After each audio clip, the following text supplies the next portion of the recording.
बिस्मिल्लाहिर्रहमानिर्रहीम अस्सलाम वालेकुम नाज़रीन। आज पूरा दिन सोशल मीडिया के ऊपर, इलेक्ट्रॉनिक मीडिया के ऊपर शेर अफजल मरवत यानी आज का पूरा दिन जो स्क्रीन टाइम था वो शेर अफजल मरवत के नाम रहा और शेर अफजल जो मरवत हैं उनको गिरफ़्तार किया गया। उसके बाद लाहौर में एक बड़ी अजीब सी सूरत हाल पैदा हुई और जब ये सब कुछ हो रहा था उस वक्त एग्जैक्टली एक पाकिस्तान के साबिक़ वज़ीर-ए-आज़म कौम से ख़िताब भी फरमा रहे थे। ये सारी जो डेवलपमेंट्स आज लाहौर में हुई हैं और पाकिस्तान तहरीक-ए-इंसाफ़ जिसके ख़िलाफ़ इस वक्त हर तरफ से बुरी ख़बरें आ रही हैं, उनके लिए एक अच्छी खबर भी आई है, वो इस वीडियो में आपके साथ डिस्कस करेंगे। शेर अफजल मरवत को ज़्यादा देर तक जेल में क्यों नहीं रखा जा सकता, ये भी एक बड़ा इम्पॉर्टेंट सवाल है। और इमरान खान अडयाला जेल में बैठकर जो चाहते थे वो बिल्कुल एग्जैक्टली वैसे कैसे हो गया है, और शेर अफजल की ये जो डेवलपमेंट है इसके बाद वहाँ से क्या एक पैगाम भी मौसूल हुआ है वो भी डिस्कस करेंगे। वीडियो की तफसीलात में जाने से पहले तमाम नए आने वाले दोस्तों से गुजारिश है वो हमारे यूट्यूब चैनल को सब्सक्राइब कर लें। नाज़रीन, शेर अफजल मरवत जिनको शायद 9 मई और उसके बाद भी काफ़ी टाइम के ऊपर कोई भी इंसान उनको ना जानता था, ना टेलीविज़न उनको बुलाते थे, ना वो खुद, यानी कि वो वकील तो हैं लेकिन फिर भी उनको यानी कि कानूनी माहिरीन के तौर के ऊपर भी या माहिर के तौर के ऊपर भी कोई नहीं बुलाता था। लेकिन अचानक फिर शेर अफजल मरवत जो हैं उनका एक अरूज स्टार्ट होता है और वो स्टार्ट होता है, डेफिनेटली आपको वो वाक़या याद होगा जब जावेद चौधरी के प्रोग्राम में सेनेटर अफनान उल्लाह खान के साथ उनकी एक झड़प हुई। उसके बाद जब किसी एक जर्नलिस्ट ने उनसे ये सवाल पूछा कि उसके बाद प्रोग्राम जारी रहा, तो उन्होंने कहा उसके बाद प्रोग्राम तो बढ़ गया। ये जो प्रोग्राम बढ़ने वाली पिकअप लाइन थी ये सोशल मीडिया के ऊपर बहुत ज़्यादा, मिलियंस नहीं बिलियंस में इसको व्यूज़ मिले। फिर अचानक जो है इनका इमरान खान से मिलना मलाना अडयाला जेल में स्टार्ट हो गया। इमरान खान ने इनको सीनियर वाइस प्रेसिडेंट का जो ओहदा था वो दे दिया और यानी कि इनकी और पाकिस्तान तहरीक-ए-इंसाफ़ की जो कोर कमेटी है उसके इख्तलाफात भी सामने आते रहे। और जब तहरीक-ए-इंसाफ़ को हर तरफ से दबाने की एक कोशिश की जा रही है तो उस सूरत हाल में शेर अफजल मरवत जो है वो फ्रंट फुट के ऊपर आए और उन्होंने KPK में यानी खैबर पख्तूनख्वा में बड़े पैमाने के ऊपर सेमिनार्स किए, कन्वेंशंस किए और वहाँ से उनकी जो पॉपुलैरिटी थी वो बहुत ज़्यादा जो है हाई हो गई। अब बातें हैं इस खबर के ऊपर। शेर अफजल मरवत जो हैं वो गिरफ़्तार हुए हैं लाहौर में और उन्होंने दीर में, अपर दीर में जो उनका कन्वेंशन हुआ था, उसके बाद परवेज़ खटक का जो हलका है वहाँ पर भी उन्होंने कन्वेंशन किया, पेशावर में कन्वेंशन किया। उसके बाद उन्होंने ऐलान किया था कि वो अब पंजाब आएंगे और पंजाब में वो बिल्कुल उसी तरीके के वर्कर्स कन्वेंशन करवाएंगे, यहाँ पर कॉर्नर मीटिंग्स करेंगे। इनके अलावा PTI का कोई भी ना तो वकील और ना कोई भी रहनुमा इस तरीके से फ्रंट फुट के ऊपर आकर खेल रहा है। जनाब शेर अफजल मरवत साहब आज ही की सुबह जो है वो लाहौर आए। यहाँ पर इन्होंने लाहौर हाई कोर्ट में एक प्रेस कॉन्फ्रेंस की, एक ख़िताब किया और ये जो ख़िताब था ये बहुत ज़्यादा इम्पॉर्टेंट था इसलिए कि पंजाब में एक बार फिर पाकिस्तान तहरीक-ए-इंसाफ़ को मोबिलाइज़ करने का जो टास्क था वो इनके ज़िम्मे था। लेकिन इनकी आसानी उस वक्त हो गई जब ये लाहौर हाई कोर्ट से निकले और इनको गिरफ़्तार किया गया। गिरफ़्तारी के बाद पूरे पाकिस्तान का जो सोशल मीडिया था, यानी कि मैंने यूट्यूब के ऊपर वीडियोस देखी तो तकरीबन एवरेज जो यानी कि लाखों नहीं मिलियंस में इनकी वीडियोस को व्यूज़ मिले। लोगों ने इसके ऊपर कंस्पिरेसीज़ भी बनाई और हुआ ये कि ये सब डेवलपमेंट जब हो रही थी वो जिसे कहते हैं ना, आपने एक टर्म सुनी होगी पेटी बाई। पेटी बाई असल में जो अदारों के लोग होते हैं वो अपने ही अदारे के दूसरे जो लोग होते हैं उनके लिए इस्तेमाल करते हैं। लाइक अगर कोई बंदा पुलिस में है तो दूसरा कोई बंदा पुलिस में होगा तो उसको बोला जाएगा ये पेटी बाई है। और ये जो पेटी बाई होते हैं ये अपने पेटी बाइयों का बहुत ख्याल रखते हैं। इसी तरीके से आप कोई भी अदारा उठा लें, आप फ़ौज उठा लें, आप अदलिया उठा लें, वकला उठा लें, यानी जो भी जिस भी अदारे की जो बरादरी है वो एक दूसरे को पेटी बाई के नाम से पुकारते हैं। तो शेर अफजल मरवत जब गिरफ़्तार हुए तो इनके पेटी बाई यानी इनके जो साथी वकला हैं वो भी मैदान में आ गए और उन्होंने रात 12 बजे तक की डेडलाइन दी थी कि शेर अफजल मरवत जो हैं उनको रिहा किया जाए। अच्छा, सबसे पहला तो ये सवाल पैदा होता है कि इनको गिरफ़्तार क्यों किया गया।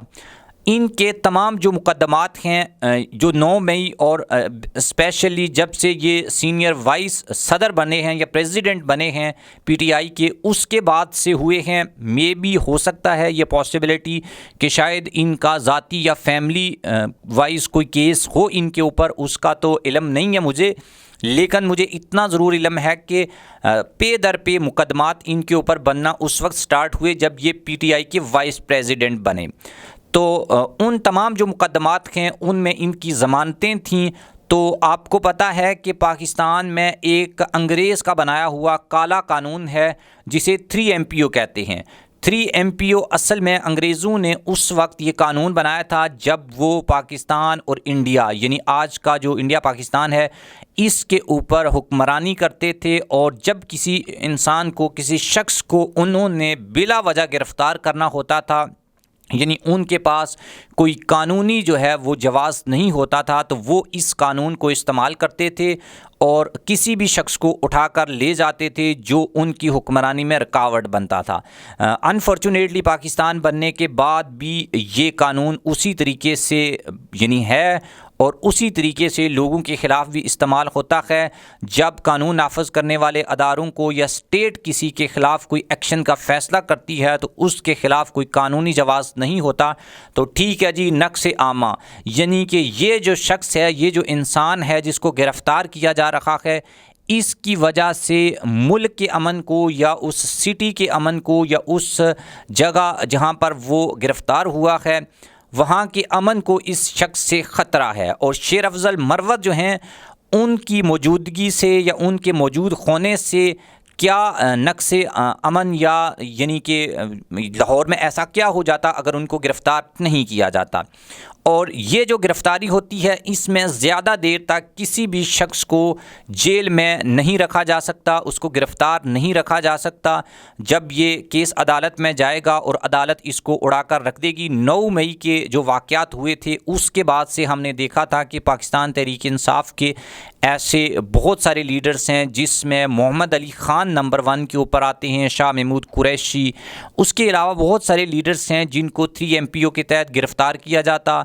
लाहौर हाई कोर्ट या कोई भी अदालत उनको ज़मानत देती, फिर उनको गिरफ़्तार कर दिया जाता। गिरफ़्तारी रिहाई, गिरफ़्तारी रिहाई, ये जो आंख मचोली का खेल था ये चलता रहा। लेकिन शेर अफजल मरवत जो हैं उनके पीछे वकला हैं और इमरान ख़ान की ये स्ट्रेटजी है कि वकला और ये जो अदालतें और कानून नाफज करने वाले अदारे हैं इनको आमने सामने मतलब रखा जाए, क्योंकि एक आम मेरे आप जैसा जो शख्स होता है उसके लिए काफ़ी मुश्किल हो जाता है कि वो 3 MPO के तहत गिरफ़्तार हो या किसी भी तरह से उसको अदालत में उतना ज़्यादा रिलीफ नहीं मिलता। तो यही वजह है कि अब इमरान ख़ान ने ये फ़ैसला किया है कि अगर पाकिस्तान तहरीक इंसाफ को लेवल प्लेइंग फील्ड या स्पेस नहीं दी जाती तो वो वकला को टिकट भी जारी करेंगे। शाह महमूद कुरैशी के वकील जो हैं तैमूर साहब, उनके बारे में ख़बर आई है कि उनको यूसुफ रज़ा गिलानी जो पाकिस्तान पीपल्स पार्टी के सीनियर वाइस प्रेसिडेंट हैं और साबिक़ वज़ीर-ए-आज़म पाकिस्तान हैं, उनके ख़िलाफ़ उनको टिकट जारी किया जाएगा। और शेर अफजल मरवत जो हैं इनको ज़्यादा देर तक, जैसा कि मैंने आपको पहले बताया, नहीं जेल में रखा जाएगा।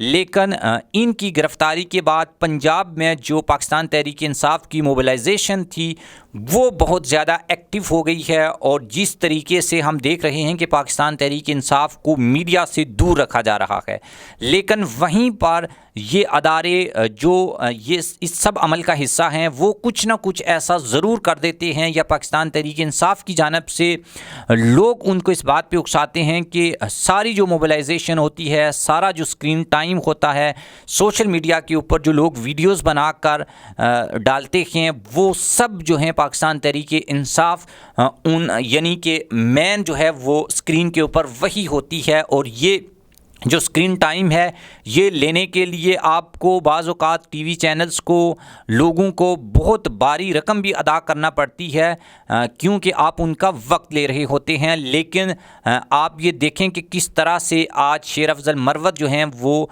मीडिया के ऊपर छाए रहे। और गिरफ़्तारी जो है वो डेफिनेटली मैंने आपको पहले बता दिया, 3 MPO के तहत किसी को ज़्यादा देर तक जेल में भी नहीं रखा जा सकता।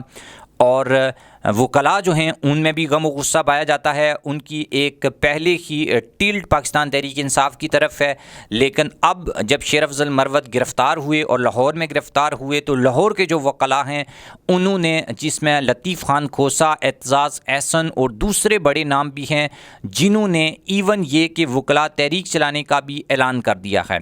इससे मतलब अभी तक कोई अपडेट है नहीं है मेरे पास। जैसे ही कोई अपडेट आएगी वो भी मैं आपके साथ शेयर करूंगा।